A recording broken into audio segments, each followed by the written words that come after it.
Oh my gosh. So, like, every episode of this show just keeps getting better and better and better, and I know it's going to keep going this way. So it makes me so excited to cover it. Like, I say this every week, but man, what a delight it is to cover this show. And especially the way that it was directed this week makes it that much better. So, starting from scene 1, we get to see Nagatoro's sister, Misaki, shopping for pudding, which is for Nagatoro, obviously, because she is homesick. And I really like how they do this, because they also did this in, like, Chainsaw Man, and it just seems to be kind of a newer thing where, like, obviously last time we got Senpai's perspective of him showing up to the house, but this week we got her perspective of her buying the pudding, walking home, and just dealing with all the shit, and then seeing Senpai there, and we got to see, like, her from her camera perspective of her taking pictures of Senpai and everything, which I thought was a really cool thing. So she invites him in the house, and he gets in the house, and she's already, like, Nagatoro's sleeping, and so she's like, yeah, here's some tea. I hear a lot of things about you, like you're a naughty boy, and of course Senpai's like, oh, no, not me, and I think it's just absolutely freaking hilarious, and it adds to the effect of the older sister complex, and like I said, where Nagatoro gets her personality from, but of course when it's happening to Nagatoro, it's a totally different story, because why wouldn't it be, right? Because that's how it always ends up going, and it's so funny. And she gets to the point where she's like, Senpai, do you want to learn more about Nagatoro and her past, like all her secrets? And we get a couple photographs. Like, one of them is like Nagatoro as like a little kid with a karate medal. And obviously we know she kind of has that kind of like backstory to her. And I'm really enjoying learning little things about these characters that we didn't get to really learn so far in the season.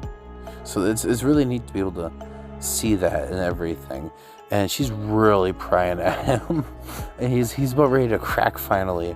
And of course, Nagatoro wakes up, and she's got bed head and her cat pajamas on, and she comes out immediately asking for pudding, until she realizes that Senpai is there, and she's freaking out.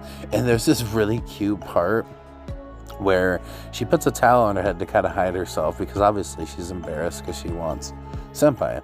But she does the cat ears thing with the towel on, and it goes through the towel, and it's absolutely brilliant. Like, just the fact, I love these animators so much, and the facial expressions that they put through makes it that much better on top of it.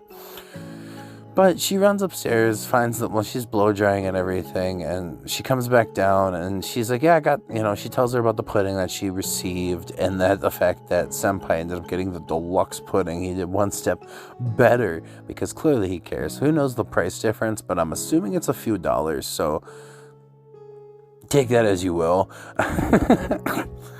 But, excuse me.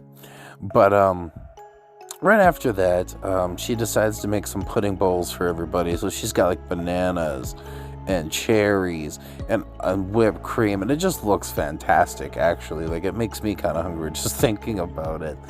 But she sets them on the table, and she's like, here we go, we can all have ice cream, because she makes one for Senpai as well.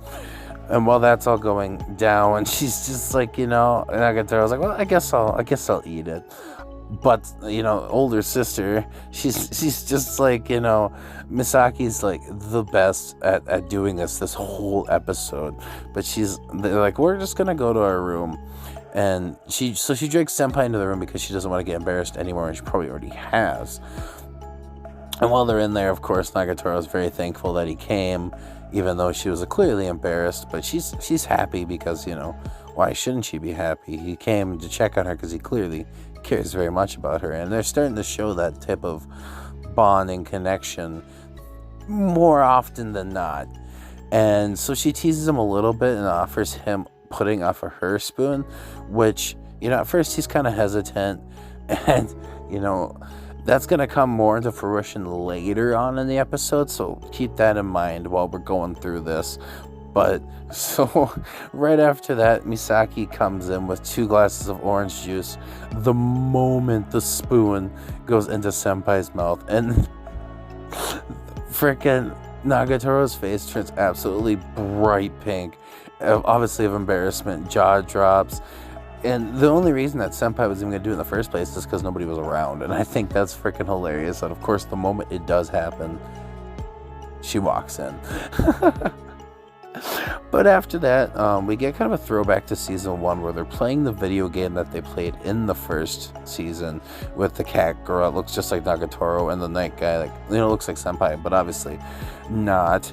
And so she's like kind of trying to pry at him to kind of figure out what Misato was talking about with him. And he's like, oh, not much. And she's like, well, do you want to know my secrets? And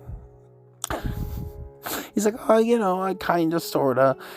And she does the classic whack on the head. And she's like, well, I'll tell you a secret, but you have to win this game. And because the first round he completely gets his ass kicked. So she raises the stakes while doing that because she had clearly distracted him in that first round. So it wasn't really fair. And so they're playing the game. And she's kind of teasing him along the lines of like, what do you want to know my cup size? Do you want to know my waist size? And of course, he only wants to know one thing. And that's her first name. And it is absolutely adorable because obviously names are different there, surnames and, actual names. So it's kind of cute and adorable. He finally wants to learn it. He wins the game by default because of all this talking and the time runs out and he got a hit in or two. So she's going to tell him, but he decides to decline because he wants to find out in a different way by asking her. However, that gets completely spoiled when Misaki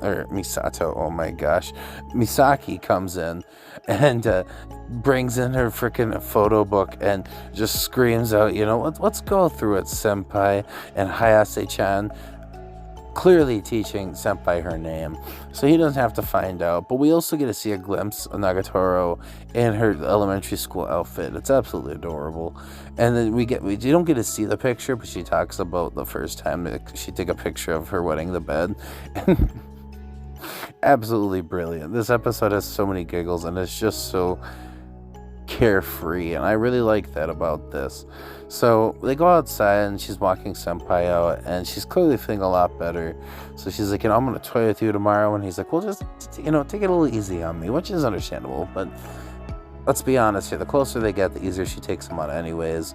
So I digress. We get to school the next day and she's like, as a reward for coming to check on me, I'll let you draw me because I know you're probably super horny from not being able to draw a high school girl for a while. And she does this like curtsy pose with her skirt up. And of course, he's embarrassed and like red faced and everything. And it's pretty funny.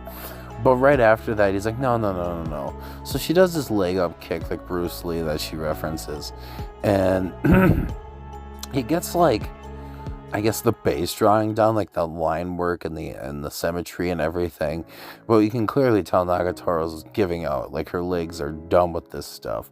And she even like references it. She's like, I put my leg down because he tells her to, but she's got like pins and needles in her legs. So right when she's about ready to get done with this, she's falling down. And who comes to save for the day? The hero Senpai. He comes down, falls on the floor to break her fall, and she lands right on him.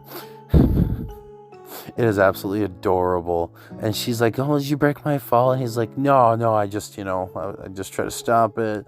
Kind of like, not being boastful, but just kind of there. And she thanks him for it. And of course, what happens?